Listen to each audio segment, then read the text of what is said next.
Hi hello നമസ്കാരം. ഞങ്ങൾക്കും പറയാനുണ്ട് എന്ന ഷോയിലേക്ക് എല്ലാവർക്കും സ്വാഗതം. കഴിഞ്ഞ തവണ ഒരു രാഷ്ട്രീയ നേതാവായിരുന്നു, അതിനുശേഷം ഒരു സിനിമാ താരവും. എങ്കിൽ ഇന്ന് രാഷ്ട്രീയ നേതാവുമല്ല സിനിമാ താരവുമല്ല വരാൻ പോകുന്നത്. ഇന്ന് വരാൻ പോണ രണ്ട് വ്യക്തികളെ നമുക്ക് നേരിട്ട് കണ്ടറിയാം.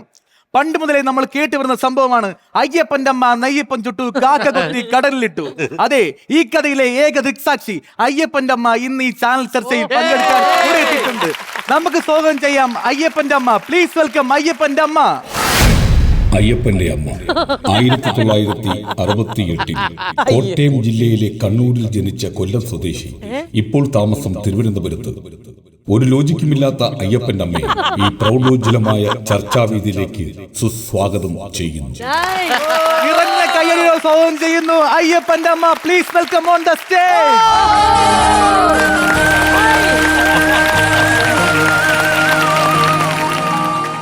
ഹായ് കൊച്ചി, എല്ലാവർക്കും സുഖമല്ലേ?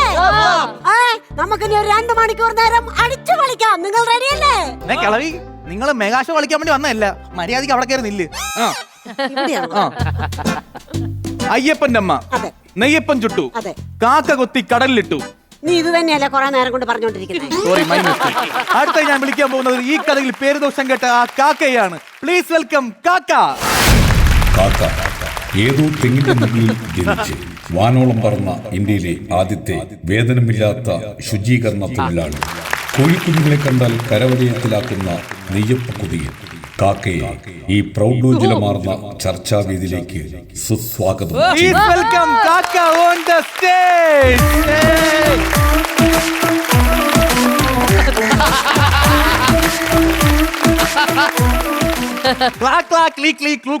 സുരേഷ് തിരിഞ്ഞു നോക്കി. മുറ്റത്തൊരു ഞാൻ കാക്കയാണ്. അയ്യോ, നിങ്ങളെ കുറിച്ച് പറയാൻ വന്നത്. അതെ, ഞാൻ വിചാരിച്ചെന്തറിയോ, നീ എന്നെ വെറും മൈനയാക്കി. എന്തൊരു കാക്കയെ ഞാൻ നിങ്ങളെ വിളിച്ചു വരുത്തിട്ട് വെറും മൈനയാക്കോ? കാക്ക കീക്കി. ഇത് അംഗൻവാടിയല്ല, നിങ്ങളെ പേരാണ് ചോദിച്ചത്. കാക്ക രവി. കാക്ക രവി എന്നല്ലേ? അത് സിനിമാ നടൻ, ഞാൻ കാക്ക രവി. എന്താണ് നടന്നത്? എന്താണ്? അയ്യോ, നടന്നതല്ല, പറന്നതാ. ഞാൻ നെയ്യപ്പൻ ചുട്ടോണ്ടിരുന്നപ്പോ ഈ കാക്ക പറന്നു വന്നാണ് എടുത്തുകൊണ്ട് പോയത്. അയ്യോ, അതല്ല സത്യം. സംഭവം എന്ന് പറയാ, ഹേ സ്ത്രീ, നിങ്ങളൊന്ന് കേൾക്കണം. അതായത് ആ ദിവസം എന്ന് പറഞ്ഞുണ്ടല്ലോ, അന്ന് എന്റെ ഭാര്യയുടെ വയറ് കാണൽ ചടങ്ങായിരുന്നു. നിങ്ങൾക്ക് വയറ് കാണൽ ചടങ്ങൊക്കെ ഉണ്ടോ? കാക്കയ്ക്ക് വയറുണ്ടോ? വയറല്ല, കാക്കയ്ക്ക് ഞാൻ കാണിച്ചു തരാം. അല്ല, ബാക്കി പറയൂ. അന്ന് ഈ വയറ് കാണൽ ചടങ്ങായിരുന്നു. അതിന് ഒരു 6ഓളം പലഹാരം കിട്ടി. ഒരു നെയ്യപ്പത്തിന്റെ കുറവുണ്ടായിരുന്നു, 7 വേണം. അങ്ങനെ നെയ്യപ്പം കുത്തിക്കൊണ്ട് പോയ പോക്കാ ഞാൻ. കാക്കയെ നിങ്ങൾ കുത്തിക്കൊണ്ടുപോയി. ഇതെന്തിനാണ് കടലിൽ കൊണ്ടിട്ടത്? ഞാനൊരു കാര്യം പറയട്ടെ, ഞാൻ കടലിൽ കൊണ്ടിട്ട് ആ മുക്കാ പിള്ളേരെ ഒന്ന് മുക്കിയെടുത്ത്, അതിന് കുഴപ്പമില്ല, അവരൊരു കേസും ഇല്ല. ബാക്കിയുള്ള പിള്ളേരെ ഒന്ന് തട്ടിയെടുത്ത്, അതിന് അവർക്ക് കേസില്ല. ഞാൻ ചോദിക്കട്ടെ, ഇതെന്തുവാ ഞങ്ങൾക്കുള്ള ചിലർ പറയാൻ? ഞങ്ങളെ മാത്രം വിളിച്ചെടുത്ത് എന്തുവാ ഈ കാണിക്കുന്നത്? എന്താണ് അമ്മൂമ്മ ഈ പാവപ്പെട്ട കാക്കയുടെ പേര് മാത്രം കേസെടുത്ത് എന്താണ്? ഞാൻ എന്റെ അയ്യപ്പന് വേണ്ടി മാത്രം ഉണ്ടാക്കിയ നെയ്യപ്പമാണ് ഈ കാക്ക കൊത്തിക്കൊണ്ട് പോയത്. ഹലോ ശ്രീ, നിങ്ങൾ കാര്യം മനസ്സിലാക്കണം. ഫുഡ് പോയിസൺ അടിച്ച് നിങ്ങൾ ആശുപത്രി കിടന്നാണ് നിങ്ങൾ മോനും കൂടെ. നിങ്ങൾക്കൊരു കാര്യം അറിയോ? ഈ കാക്ക കാരണം എനിക്ക് എന്റെ പേര് പോലും നഷ്ടപ്പെട്ടിരിക്കുക, അറിയാവോ? പേര് വരെ കുത്തിക്കൊണ്ട് പോയടാ മഹാഭാവി. അയ്യോ, അതല്ല. ആധാർ കാർഡില് അയ്യപ്പന്റെ അമ്മ, റേഷൻ കാർഡില് അയ്യപ്പന്റെ അമ്മ. ഒരു അമ്പലത്തിൽ പോയി നേരാണ്, അവിടെ അയ്യപ്പന്റെ അമ്മ, നാള് നെയ്യപ്പം. അടിപൊളി നെയ്യപ്പ, സൂപ്പർ നാള്. നിങ്ങൾ ഇനി എന്തൊക്കെ പറഞ്ഞാലും ശരി തന്നെയാണ്, നിങ്ങളുടെ ഈ പാട്ട് ഇപ്പോഴും ന്യൂജൻ പിള്ളേർക്കിടയിൽ വൈറലാണ്. ഞാൻ ചോദിക്കട്ടെ, ഈ ന്യൂജൻ പിള്ളേർ എന്ത് ഞങ്ങൾ ചെയ്തുള്ള സംഭവം തന്നെ അവർ ഹിറ്റ് ആക്കിയിട്ടുള്ളത്? എന്ത് സംഭവം? അവർ ഈ കാലഘട്ടത്തിൽ ഒരു സംഭവം ഉണ്ടല്ലോ, എന്തോ പേര്? Living together. ഞങ്ങൾ പക്ഷികളും മൃഗങ്ങളും ഒന്നും ഉണ്ടല്ലോ, കല്യാണം കഴിക്കുന്നില്ല, താലി കെട്ടുന്നില്ല, പക്ഷെ ഞങ്ങൾ കുഞ്ഞുങ്ങൾ ഉണ്ടാവുന്നു, ഞങ്ങൾ സുഖമായിട്ട് ജീവിക്കുന്നു. അത് തന്നെ ഈ ലിവിംഗ്. നിങ്ങൾ കേൾക്കണം, ഈ പക്ഷികളാണ് ലിവിംഗ് ടുഗദർ കൊണ്ടുവന്നതെന്ന് പറയുന്നത്. ആ കാക്കനെ പറഞ്ഞു വിട്ടേ, പറഞ്ഞു വിടാം. അങ്ങനെ മാത്രം പറഞ്ഞത്, എന്നെ വെറും കാക്കയെന്ന് വിളിക്കുക. കള്ളക്ക മോശം അത് കേട്ടോ. ഞാനൊന്നുമില്ലെങ്കിലേ ഒരു സിനിമാ നടനാ, അത് മനസ്സിലാക്കണം നിങ്ങൾ. സിനിമ നടനോ? അതെ, സിനിമയില് വേറെ സെലിബ്രിറ്റിയാണ്, ഇൻ ഹരിഹർ നഗറിൽ. അതിലാ? അത് മറ്റേ അത് ഹിറ്റ് ഡയലോഗ് ഉണ്ടല്ലോ എന്ന് പറഞ്ഞു.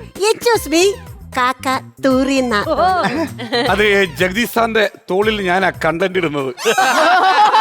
കാക്ക അത് കണ്ടന്റ് അല്ല, അതിന്റെ പേരാണ് കാട്ടം. നിങ്ങൾ പറയുമ്പോ കാട്ടം, ഞങ്ങൾ സെലിബ്രിറ്റികൾ സിനിമാക്കാർ പറയുമ്പോ കണ്ടന്റ്. അല്ല, ഞാൻ എത്ര പ്രാവശ്യം സിനിമ കണ്ടിരിക്കുന്നു, കാക്കയെ ഞാൻ കണ്ടിട്ടില്ല. ഞാനും കണ്ടിട്ടില്ല. അതെ, ആ സംവിധാനം നിർബന്ധിച്ച് പറഞ്ഞ ഒരു ക്ലോസ് വെക്കാന്ന് പറഞ്ഞതാ. ക്ലോസ് വെക്കാൻ പാടില്ലായിരുന്നോ? പിന്നെ അപ്പിടുന്ന സീനാ ക്ലോസ് വെക്കാൻ. അല്ല, എനിക്ക് അങ്ങനെ ശരീരം വിറ്റ് ജീവിക്കേണ്ട കേസൊന്നുമില്ല. ഒന്നുമില്ലെങ്കിൽ എച്ചിൽ നക്കി തന്നാൽ അന്തസ്സോടെ ഞാൻ ജീവിക്കുന്നത്. അല്ല കാക്ക ദേഷ്യപ്പെടാൻ വേണ്ടി പറഞ്ഞതല്ല. ആ സിനിമയിൽ അഭിനയിക്കുന്ന സമയത്ത് അവിടെ ഉണ്ടായ രസകരമായ എന്തെങ്കിലും അനുഭവത്തെ കുറിച്ചൊന്ന് പറയാമോ? സംഭവം വേറൊന്നുമല്ല, ഒരു പുതുമുഖം ആണെന്നൊരു ഫീൽ അവിടെ ഇല്ലായിരുന്നു. എല്ലാവരും നല്ല enjoy, നല്ല സംഭവം. ജഗദീഷ് സാറും സിദ്ദീഖ് സാറും നല്ല എന്ത് ഹാപ്പി ആയിരുന്നു അവരൊക്കെ. പിന്നെ ആ സീനില്ലേ, അതിലൊരു 12ഓളം ടേക്ക് പോയി. 12 ടേക്കോ? ആ രംഗത്ത് 12 ടേക്ക് പോയി. ടേക്ക് കൊള്ളാം, 12ാമത്തെ ടേക്കിൽ ഓക്കെ ചെയ്ത് കാര്യമായി. അല്ലെങ്കിൽ മുക്കി എന്റെ ഊപ്പാട് വന്നു. അല്ല, പിന്നീട് വേറെ സിനിമയിലൊന്നും അഭിനയിച്ചില്ല. ഇല്ല, പിന്നെ ഒരു മാനസികമായിട്ട് എനിക്ക് ഫീൽ ആയി പോയി. ഈ പ്രിയദർശൻ സാറും ഞാൻ തമ്മിൽ ചെറിയൊരു ഉടക്ക്. അതെന്ത് പറ്റി? ഉടക്കുന്നില്ല, എന്റെ വ്യക്തി ജീവിതം. അത് സാറ് തേന്മാവും കൊമ്പത്ത് സിനിമയില് അത് പാട്ടാക്കിയിട്ട്. അതേത് പാട്ട്?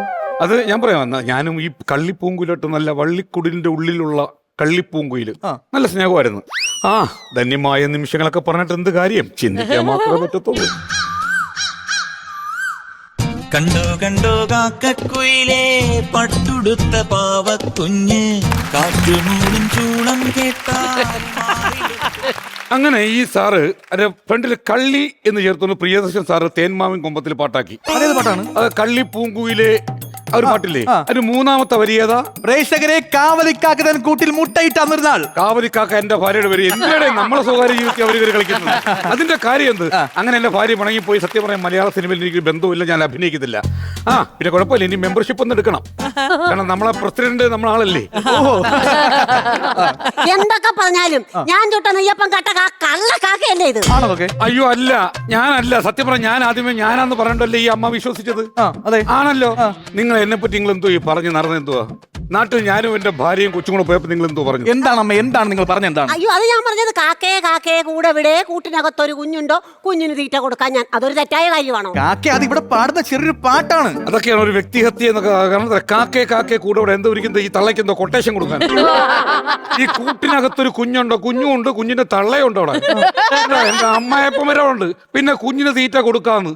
ഹലോ മിസ്റ്റർ സ്ത്രീ, എന്റെ കുഞ്ഞിന് എനിക്കറിയാം, ഞാൻ അതിനു വേണ്ടി കിടന്ന് കഷ്ടപ്പെടുന്നത്. എച്ചിൽ നക്കുന്നത് എന്റെ കുഞ്ഞിന് വേണ്ടി, ഞാൻ തീറ്റ കൊടുക്കാൻ വേണ്ടിയാ. അവിടെ നിങ്ങൾ ഇങ്ങനെ പിടിക്കേണ്ട കാര്യമില്ല. നിങ്ങളെ കുടുംബത്തിന്റെ കാര്യം തിരക്കും. ഇതൊക്കെ നമ്മൾ കാക്കകളാകും. നമുക്ക് മിസ്റ്റർ കാക്ക, ഇതൊരു ചാനൽ ചർച്ചയാണ്. നിങ്ങളെ ഈ കൊക്ക് വെച്ച് ഇവരെ കൊത്തരുത്. ഇതിന്റെ ഈ ഒരൊറ്റ ദുസ്വഭാവം കാരണം കൊണ്ടാ ഞാൻ പറഞ്ഞത്. ആലുക വഴുക്കുമ്പോ കാക്കയ്ക്ക് വായിപ്പുണ്ണ് വരണേന്ന് ഞാൻ മുടിഞ്ഞു കൊള്ളുന്നു. എന്താണ് സംഭവം? പ്രിയമുള്ള പ്രേക്ഷകരെ, നിങ്ങൾ കേൾക്കണം. ഈ തള്ളപ്രാഗി, അതായത് ഈ ആലുങ്ക സത്യം പൂത്ത് വന്നപ്പോ ഉണ്ടല്ലോ, എന്ത് നല്ല ടേസ്റ്റ്. വായിക്കൂടെ വെള്ളം വന്ന്. സത്യം, ഇത് പഴുത്തപ്പോ കാക്കയ്ക്ക് വായ്പുണ്ണ്. അത് എല്ലാ കുരങ്ങന്മാരെ അടിച്ചോണ്ട് പോയി. അത് തീർന്നപ്പോ വായിലൊരു കുരുവില്ല. സത്യം. എന്തൊക്കെ പറഞ്ഞാലും ഇവൻ ഈ കാക്കയാണ് എന്റെ നെയ്യപ്പം കൊത്തിക്കൊണ്ട് പോയി. അമ്മ, ഞാനൊരു കാര്യം പറയട്ടെ. അത് വേറൊന്നും കൊണ്ടല്ല. അതായത് ഈ ഞാനാന്ന് പറഞ്ഞതിന്റെ പേരിലാണ് അമ്മ വിശ്വസിച്ചത്. ആണോ അല്ലയോ? പിന്നെ ലോകത്തിലെ എല്ലാ കാക്കയും ഒരുപോലെ ഇരിക്കുക. അപ്പൊ ഈ കാക്കകളൊക്കെ ചൈനക്കാരാണോ? അതിനെ മനസ്സിലായില്ല. എല്ലാ കാക്കകളും ഒരേ ഇളക്കി ഇരിക്കുന്നത്. ഹലോ ഓളി ഒന്ന് ഉറയ്ക്കൂ. ഒരു മിനിറ്റ്. ഹലോ, കാക്ക അസോസിയേഷന്റെ സെക്രട്ടറി ആണോ? പിന്നെ എറണാകുളം വൈറ്റിൽ അടുപ്പിച്ച് സ്റ്റുഡിയോ ഉണ്ടല്ലോ, അവിടെ ഒരു കാക്ക കോമഡി ചളിച്ച് കിടക്കുന്നത്. അവിടെ കിടക്കുന്നത് ചളിച്ചു പോയി. പിന്നെ നമ്മൾ എത്രയോ ചളിഞ്ഞ സംഭവങ്ങൾ കൊത്തിയെടുക്കുന്നത്. നമ്മള് ദൈവത്തെ ഓർത്ത് ഇത് കൊത്തല്ലേ, കൊത്തിക്കഴിഞ്ഞ നമ്മളെ കുലം വംശനാശം സംഭവിക്കും. അതൊന്ന് മെസ്സേജ് പാസ് ചെയ്തോ? ഓക്കെ. അല്ല, ഞാൻ നിങ്ങളെ കണ്ടപ്പോഴേ ചോദിക്കുന്നത് വിചാരിച്ചാണ്. എന്ത് സുന്ദരിയെ കാണാൻ ഇത്ര പ്രായമായിട്ടും. എന്താ സ്വരമാധുര്യം? ആങ്കറിയാൻ താല്പര്യമുണ്ടോ? കണ്ടപ്പോഴേ എനിക്കറിയായിരുന്നു. നാട്ടുകാരങ്ങനെ പലതും പറയും, പക്ഷെ ഞാൻ അതല്ല ഉദ്ദേശിച്ചത്. പ്രേക്ഷകരെ, നമുക്ക് തിരിച്ചു വരാം. ഈ കഥയ്ക്ക് എനിക്കിപ്പോ ഒരു ഉത്തരം കിട്ടിയിരിക്കുകയാണ്. ഈ അയ്യപ്പന്റെ അമ്മ കുറ്റക്കാരിയല്ല, ഈ കാക്കയും കുറ്റക്കാരനല്ല. ഹലോ, ഞാൻ പറയട്ടെ, ഇത് സംഭവം പരിപാടി എന്താ, പേരെന്തുവാ? ഞങ്ങൾക്കും പറയാനുണ്ട്. എനിക്കും പറയാനുണ്ട്, കാക്കയ്ക്കും പറയാനുണ്ട്. ഞാൻ ഒരു കാര്യം പറയട്ടെ. ഈ കാക്കയും മനുഷ്യനും തമ്മിൽ ഒരു അഭേദ്യമായ ബന്ധമുണ്ട്. എന്ത് ബന്ധം? നിങ്ങളൊക്കെ വീട്ടിലൊരു കുട്ടിക്ക് അതിന്റെ ഈ ചോറൂണ് കഴിയുമ്പോൾ, ജനിക്കുന്ന കുട്ടിക്ക് ചോറൂണ് കഴിയുമ്പോൾ അതിന് മിച്ചം വരുന്ന ആഹാരം ആർക്ക് കൊടുക്കും? കാക്കയ്ക്ക് കൊടുക്കും. ആ കുട്ടി വളർന്നു വലുതായി അതിന്റെ കല്യാണം കഴിയുമ്പോൾ മിച്ചം വരുന്ന ആഹാരം നിങ്ങൾ ആർക്ക് കൊടുക്കും? കാക്കയ്ക്ക് കൊടുക്കും. നിങ്ങളെ വീട്ടിലോ അല്ലെങ്കിൽ ഈ പരിസര പ്രദേശം ഒരു മരണം നടന്നാൽ അതിന്റെ 16-ന് നിങ്ങൾ ബലി ഉരുട്ടി ബഹുമാനപൂർവ്വം ആരെ പ്രാർത്ഥിച്ചു വിളിക്കും? കാക്കയെ വിളിക്കും. ആണോ? ഇതാ പറയുന്ന കാക്കയും മനുഷ്യനും തമ്മിൽ അഭേദ്യമായ ഒരു ബന്ധമുണ്ട്. പറഞ്ഞത് മനസ്സിലായോ? അതുകൊണ്ട് ഞാനൊരു കാര്യം പറയുന്നു, കാക്ക ഒരു നിസ്സാര ജീവിയല്ല.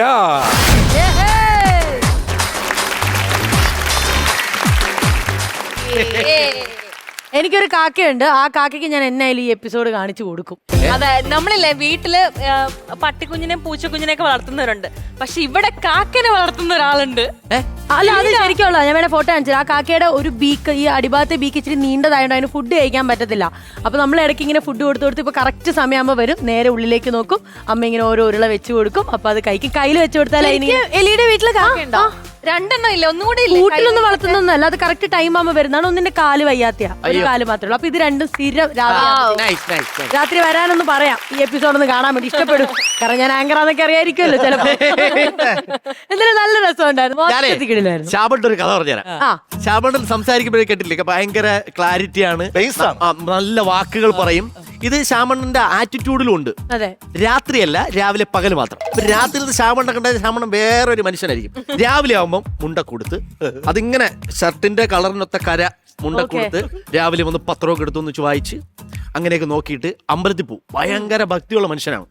അങ്ങനെ ഞങ്ങൾ ഒരുമിച്ചുണ്ടായിരുന്ന സമയത്ത് ശ്യാമണ്ണൻ ഞങ്ങളെല്ലാം അമ്പലത്തിൽ പോകും. അങ്ങനെ ഞങ്ങൾ അപ്പൊ ശ്യാമണ്ണന്റെ കൂടെ അതുകൊണ്ടാണ് പുള്ളിക്കാണ് ഇതിന്റെ ഒരു കാര്യവട്ടം അറിയാന്നുള്ളത്. അപ്പൊ പോയി മെയിൻ അമ്പലത്തിൽ തൊഴുതു, ഇങ്ങനെ തൊഴുതു ഓരോ അമ്പലത്തിന്റെ ഫ്രണ്ടിൽ കൂടെ ഇടം തൊഴുതിട്ട് കുറച്ചു നേരം നോക്കിയപ്പോൾ ശ്യാമണ്ണ കാണാനില്ല. നോക്കിയപ്പോൾ ശ്യാമണ്ണ ഒരു ആലിന്റെ മൂട്ടിൽ നിന്ന് ഇങ്ങനെ തൊഴുതു. അപ്പൊ ഞങ്ങളും പോയി പുറകെന്ന് തൊഴുതു. നോക്കിയപ്പോ അവിടെ ദൈവം ഇല്ല. ഇത് ശ്യാമണ്ണ ഇത് ആരെ തൊഴുന്നത്? സംഭവം എന്താണെന്നറിയാമോ? ഇങ്ങനെ തൊഴുതു വന്നപ്പം ആ അമ്പലത്തിൽ പുതിയ ജനറേറ്റർ മേടിച്ചിട്ട് അതിലൊരു ഹാരോ ഇട്ട് ചന്ദ്രൻ പുള്ളി കറങ്ങി വന്നിട്ടേ, എന്നിട്ട് ഇത് ആരും എടുത്തോണ്ട് പോകാതിരിക്കാൻ വേണ്ടിട്ടേ ഒരു ഇരുമ്പ് ഗ്രില്ല് അടിച്ചിട്ടുണ്ട്. അപ്പൊ പുള്ളി വിചാരിച്ച് പുതിയ വിക്രമെന്ന് പറഞ്ഞ അതിന് പറഞ്ഞ അമ്മയെ ഭഗവതി മാറ്റിത്തറേന്ന് പറഞ്ഞേ നമ്മൾ നോക്കിയപ്പോ ജനറേറ്ററിനെ പ്രാർത്ഥിക്കുന്നത്. സത്യമല്ലേ ഈ പറ? സത്യമാണ്. എനിക്ക് ഒരു കാര്യം പറയണം. നല്ല 2 ഹെവി ഡ്യൂട്ടി ആർട്ടിസ്റ്റിന്റെ ഇടയില് ആങ്കർ സൂപ്പർ. ശ്രീരാജിന്റെ ആ തുടക്കം എല്ലാം ഭയങ്കര നല്ല. I really loved it. ഭയങ്കര സൂപ്പർ ആക്ടിങ്. അതെ, ഒരു ആങ്കർ എന്നുള്ള രീതിയിൽ നീ നന്നായിട്ട് ചെയ്തിട്ടുണ്ടായിരുന്നു. അയ്യോ, ആങ്കർ അധികം പറയല്ലേ, ചേച്ചിക്ക് ദേഷ്യം വരും. അല്ലല്ല, ചേച്ചി പിന്നെ അവിടെ കിടിലാണല്ലോ. അയ്യോ, അപ്പൊ ഇനി ആങ്കറിങ്ങിന്റെ ബാക്കി ഭാഗം പറഞ്ഞു നമുക്ക് ബാറ്ററി കാണാന്നുള്ളത്. അപ്പൊ പ്രേക്ഷകരെ നമുക്ക് അടുത്ത ബാറ്ററി ചാർജ് എത്ര കയറി? എന്റെ പണി പോകട്ടെ. ശരി, എന്നാ ബാറ്ററി നമുക്ക് നോക്കാം.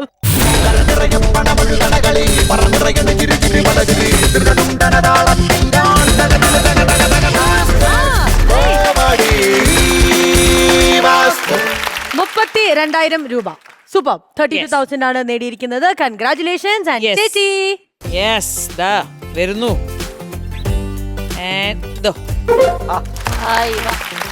സന്തോഷായില്ലേ? അപ്പൊ നമുക്ക് വീണ്ടും കാണാം മറ്റൊരു ഡിസ്കഷനിലൂടെ. അതെ.